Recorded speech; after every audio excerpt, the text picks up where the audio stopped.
Hello friends, स्वागत है आप सभी लोगों का आप सबके अपने यूट्यूब चैनल स्टडी मामा में। मेरा नाम है अतुल सिंह। दोस्तों, आज हम यहाँ पे कोई टॉपिक, कोई सिलेबस या फिर कोई लेक्चर अपना डिस्कस करने वाले नहीं हैं। आज हम डिस्कस करेंगे बेरोजगारी के मुद्दे पे। जी हाँ दोस्तों, वो मुद्दा जो आज भारत का सबसे हॉट टॉपिक बना हुआ है, कह सकते हैं सबसे गर्म मुद्दा बना हुआ है, लेकिन बावजूद इसके गवर्नमेंट तक और सरकार में बैठे हुए लोगों तक इसकी आवाज़ नहीं जा पा रही। तो दोस्तों, ये YouTube पे जितने भी एजुकेटर्स हैं उनके द्वारा एक मुहिम चलाया जा रहा है, #speak up for SSC railway students, #SSC declare result. ये है क्या, क्यों चलाया जा रहा है, सारा कुछ हम डिस्कस करेंगे। दोस्तों, हम बात करते हैं अपने माननीय प्रधानमंत्री मोदी जी की, जो आते हैं हर महीने और अपने मन की बात करते हैं। अपने मन की बात तो वो दूसरों को सुनाते हैं, लेकिन दूसरों के मन की बात शायद वो सुनना भी नहीं चाहते और ना सुनने की कभी कोशिश करते हैं। तो हम उन्हें बताना चाहते हैं कि मन की बात करने से अधिक है आप काम की बातें करिए। आज का युवा रोजगार चाहता है। दोस्तों, मैं अपना डाटा पूरा कलेक्ट करके रखा हुआ है, मैं आपको दिखाता हूँ। 2017 से लेकर के SSC 2017 में वैकेंसी जो आई थी, उसका प्री का एग्ज़ाम कराया गया, SSC प्री। इसके बाद मेंस हुआ और मेंस में कुछ धांधली हुई और वो केस चला गया CBI के लिए। अब आपको क्या लगता है कि जिस तरीके से ये CBI सुशांत सिंह राजपूत के केस में काम कर रही है, ठीक उसी तरीके से हर केस में करती है क्या? तो ऐसा बिल्कुल नहीं है। अगर मैं बात करूं CBI की, तो ये काम करेगी तब जब ये पूरी मीडिया, जो कि रिया रिया रिया सुशांत सिंह राजपूत करके चिल्ला रही है, इनके दबाव में आकर के CBI भी काम कर रही है। इनको गवर्नमेंट के द्वारा दबाव बनाया जाता है, उसके बाद ये काम करते हैं। और गवर्नमेंट दबाव कैसे बनाती है? तो ये बिकाऊ जो मीडिया है, जो गवर्नमेंट के तलवे चाटने वाली मीडिया है, ये गवर्नमेंट के कहने पे ये केवल प्रेशर बनाती है। अगर 2018 के CGL में CBI ने इसे लाइटली लिया, अगर इसको बहुत ज़्यादा फोकस नहीं किया इस पर, तो उसके कारण है हम और आप। क्योंकि हम और आप अगर अपने मुद्दों के लिए खड़ा नहीं होंगे तो कोई और हमारे लिए खड़ा होने वाला नहीं है। और ये निकम्मी सरकार तो बिल्कुल नहीं। और अगर आप सोचते हैं कि ये मीडिया आपकी हेल्प करेगी, तो इसको आप सपने में भी सोचना छोड़ दीजिए। और मैं तो कहता हूं कि इस हैशटैग से पहले आप बाइकॉट मीडिया चलाइए, वो मीडिया जो केवल गवर्नमेंट के तलवे चाटने वाली है। मोदी जी, जिन्हें हम रोजगार के मुद्दे पर चुन करके लेके आते हैं 2014 में, हम सोचते हैं कि मोदी जी आएंगे तो देश की दिशा और दशा बदलेगी, इस युवा को रोजगार मिलेगा। लेकिन मोदी जी आने के बाद अपने मन की बात में कभी हमें पकौड़े तलना सिखाते हैं, तो कभी खिलौने बनाना। और मीडिया की बात करें तो मीडिया तो इस तरीके से गिर गई है कि अगर मोदी जी बोलेंगे कि हमें पकौड़े तलना चाहिए, तो ये मीडिया तुरंत बताती है कि हम इसे रिफाइन के तेल में तलें या फिर सरसों के तेल में। इस तरीके की मानसिकता हो गई है हमारे बिकाऊ मीडिया की। पहले आते हैं तो ये पकौड़े तलना सिखाते हैं। कल अभी जब आए थे मन की बात करने के लिए, तो बता रहे थे कि हमें खिलौने बनाना सीखना चाहिए। मोदी जी, खिलौना तो आप इस देश को बना करके रख दिए हैं। और बना के रख क्या दिए आप लोगों के हाथों में? एक झुंझुना पकड़ा दिए हैं और उस झुंझुने को लेकर के आज का युवा बस बजा रहा है बैठ करके। तो दोस्तों, #speak up for SSC railway student, #SSC declare result, इसे इस तरीके से ट्रेंड कराना है कि इंडिया का सबसे ट्रेंडिंग टॉपिक बने और पहुंचे गवर्नमेंट तक। ये जो बिकाऊ मीडिया है, इसे मजबूर होकर के आपके दरवाजे तक आना पड़ेगा। और इसमें सहयोग करेंगे हम, सहयोग करेगा पूरा YouTube और जितने भी इसके एजुकेटर्स हैं वो सभी। लेकिन इसके पहले आपको अपनी जिम्मेदारी को निभाना होगा और इस हैशटैग को ट्रेंड कराना होगा। मैं नहीं कहता हूं कि आप मेरे वीडियो को ट्रेंड कराइए, मैं नहीं कहता हूं कि आप स्टडी मामा को शेयर करिए, आप शेयर करिए #UP for SSC railway student, SSC declare result को। और ये आवाज़ पहुंचनी चाहिए उस निकम्मी गवर्नमेंट तक जो हमें पकौड़े तलना सिखाती है, खिलौने बनाना सिखाती है, कल को जूते बेचना और जूते को सिलना सिखाएगी। क्या इसी दिन के लिए हम मोदी जी को चुन करके लाए थे? आज पूरा देश लाचार है, युवा बेरोजगार है, यही मोदी सरकार है। इसी मोदी सरकार की कल्पना किए थे हम। दोस्तों, अगर हम बात करें SSC 2017 की, चलिए छोड़ देता हूं, कभी कभी गलतियां हो जाती हैं, कभी कभी गलतियां हो जाती हैं, मैं मान लेता हूं। लेकिन फिर SSC 2018 की बात करते हैं। रुकिए, मैं थोड़ा पानी पी लेता हूं।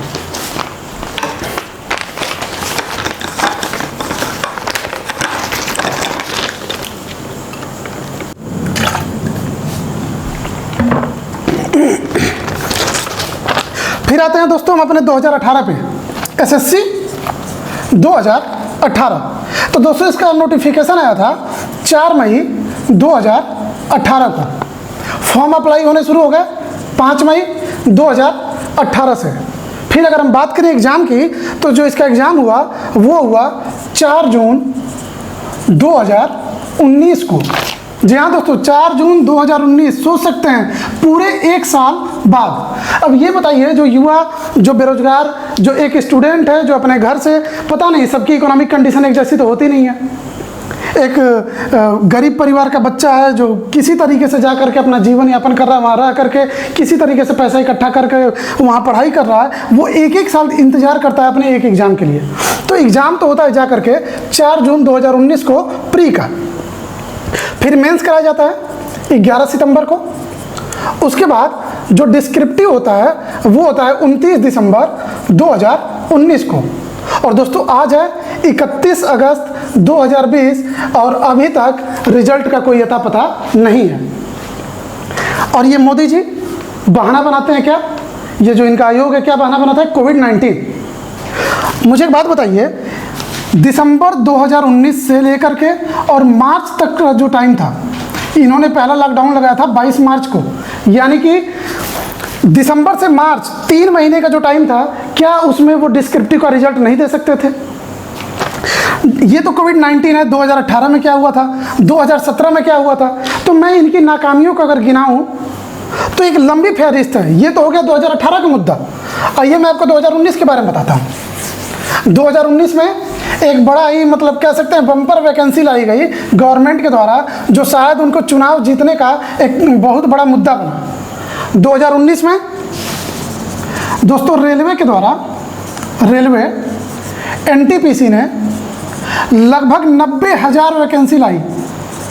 90,000, सोच सकते हैं कितना बड़ा आंकड़ा है। अगर इसको अगर सही में एग्जीक्यूट कराया जाता तो शायद देश के युवा में आज वो उबाल नहीं होता जो आज आपको देखने को मिल रहा है। यहाँ पे फॉर्म भरे गए 2.5 करोड़ प्लस, और एक फॉर्म का जो दाम था वो था आपका 500 रुपया। 500 रुपया आपसे फी लिया जा रहा था। अगर आप मल्टीप्लाई करते हैं 2.5 करोड़ का 500 में, तो आप सोच सकते हैं ये अरबों का आंकड़ा है। और ये काम कहाँ आया, तो ये मोदी जी को 2019 का जो उनका चुनाव था उसमें फंडिंग के लिए काम किया गया इसका। अरे माननीय प्रधानमंत्री जी, आपको फंड की ज़रूरत थी, आप बता देते। जो 125 करोड़ देशवासियों का आप नारा जपते रहते हैं, वो 125 करोड़ देशवासी आपको प्यार से डोनेट कर सकते थे वो पैसा। लेकिन आप छात्रों को बहला करके, छात्रों के हितों को ध्यान में न रख करके, आप केवल पैसे इकट्ठा करने के नाम पे, रेलवे के नाम पे, बैंक के नाम पे, एसएससी के नाम पे आप जो ये बरगला रहे हैं स्टूडेंट को, इसका खामियाजा कौन भुगतेगा? आज तो ये स्टूडेंट भुगत रहा है, लेकिन आने वाले समय में इसका खामियाजा आपकी गवर्नमेंट को भी भुगतना पड़ेगा। तो दोस्तों आपसे अपील करता हूं मैं कि #speak up for SSC railway students, #SSC declare result, ये इंडिया का सबसे ट्रेंडिंग जो है कि टॉपिक होना चाहिए, और इसको हेल्प करेंगे आप और हम। आज तमाम युवा, ऐसे अनेकों मैसेज आपको देखने को मिल जाएंगे कि बेरोजगारी की वजह से आत्महत्या कर रहे हैं। और ये जो सरकार में बैठे लोग हैं, ये जो हमारे माननीय मोदी जी जो बैठ के मन की बातें करते रहते हैं, कभी पकौड़ा तलने का सलाह देते हैं तो कभी खिलौने बनाने का, क्या उनको थोड़ा सा भी तकलीफ नहीं होती, शर्म नहीं आती? इस देश में, जिस देश में लोग नौकरी के नाम पे, आप जो है कि कह सकते हैं कि बेरोजगारी के मुद्दे पे, एक 2 जून की जिनके यहाँ रोटी नहीं बन पा रही, वो क्या करेंगे आपके इस डिजिटल इंडिया का और आपके जो है कि मेक इन इंडिया का? आप जो देश भर का प्रोग्राम लेकर के आते हैं, हम ये कराएंगे, हम डिजिटल इंडिया बनाएंगे, हम यहाँ पर मेट्रो चलवाएंगे, हम सबसे बुलेट ट्रेन चलवाएंगे। कौन बैठेगा बुलेट ट्रेन में आपकी? अंबानी के लिए बनाना है क्या? अंबानी को बुलेट ट्रेन बैठाना है? इस देश का युवा अगर बेरोजगार रहेगा, लोगों की जेब में पैसा रहेगा, 2 जून का खाना खाने को नहीं मिलेगा, तो बुलेट ट्रेन का क्या करेंगे वो? ये आवाज़ मेरी आवाज़ नहीं है, आप सबकी आवाज़ है, जिसे पहुंचाना है उस गवर्नमेंट तक जिसके कानों में सांप तक नहीं रेंग रहा। तो speak up for SSC railway students, SSC declare result, ये जो ट्रेंड करना चाहिए पूरे इंडिया में, और इसको ट्रेंड कराएंगे हम और आप। और मैं कहना चाहता हूं आपसे कि सबसे पहले तो आप ये जो कुछ लोगों को कमेंट आया था ना मेरे पिछले वीडियो पे, लोग बता रहे थे कि सर अगर आप कहिए तो हम मीडिया से कांटेक्ट करें, मीडिया को जाकर के बताएं कि हमारे साथ क्या हो रहा है, मीडिया इसको दिखाएगी। मेरे भाइयों, अगर मीडिया इतनी निकम्मी नहीं होती, अगर मीडिया इतनी अच्छी होती तो क्या ज़रूरत थी हमें ये अपना हम क्लास लेते कि हम बैठ करके यहाँ पे ट्रेंड चलाते। हम क्यों ट्रेंड चलाते? हमें ट्रेंड इसलिए चलाना पड़ रहा है कि ये जो आपकी मीडिया है वो पूरी बिकाऊ मीडिया है, बायस्ड है पूरी तरीके से। ये मोदी जी जब आकर के कहते हैं कि आप पकौड़े तलिए, तो ये मीडिया आपको बताएगी कि वो रिफाइंड के तेल में करना है या सरसों के तेल में। इस तरीके की चटुकारिता हो गई हमारे मीडिया की। इस मीडिया से तो हम भरोसा नहीं कर सकते बिल्कुल भी। तो मेरे भाइयों, मीडिया पे तो भरोसा बिल्कुल मत करिए। मीडिया के भरोसे रहेंगे तो कुछ भी नहीं होने वाला। आपको बस इतना करना है, hashtag speak up for SSC railway students, hashtag SSC declare result, इससे आपको ट्रेंडिंग करना है। और ये मुझे मालूम है कि ये एक दिन में नहीं होने वाला। आप लगे रहिए, इसे लगातार शेयर करिए और हम डेली एक एक वीडियो इस पे बनाएंगे। ज़रूरत पड़ी तो 2-2, 3-3 वीडियो बनाएंगे। और आप सोच रहे होंगे कि ये हैशटैग चलाने से क्या होगा। तो मेरे प्यारे भाइयों, ये जो निकम्मी सरकार है ये बहाना खोजती है आपकी आवाज़ को दबाने का। कोविड-19 का टाइम चल रहा है, अगर आप सोचेंगे कि आप रोड पे निकल करके जाते हैं तो ये सरकार आपको बहाना लेकर के डंडे भी मारेगी और आपकी आवाज़ को बंद भी करेगी। तो ये जो मोदी जी का कार्यक्रम है डिजिटल इंडिया, जिसको हर जगह ये प्रमोट करते हैं, डिजिटल इंडिया की पावर हम मोदी जी को दिखा करके और अपनी आवाज़ को उनके तक पहुंचाएंगे।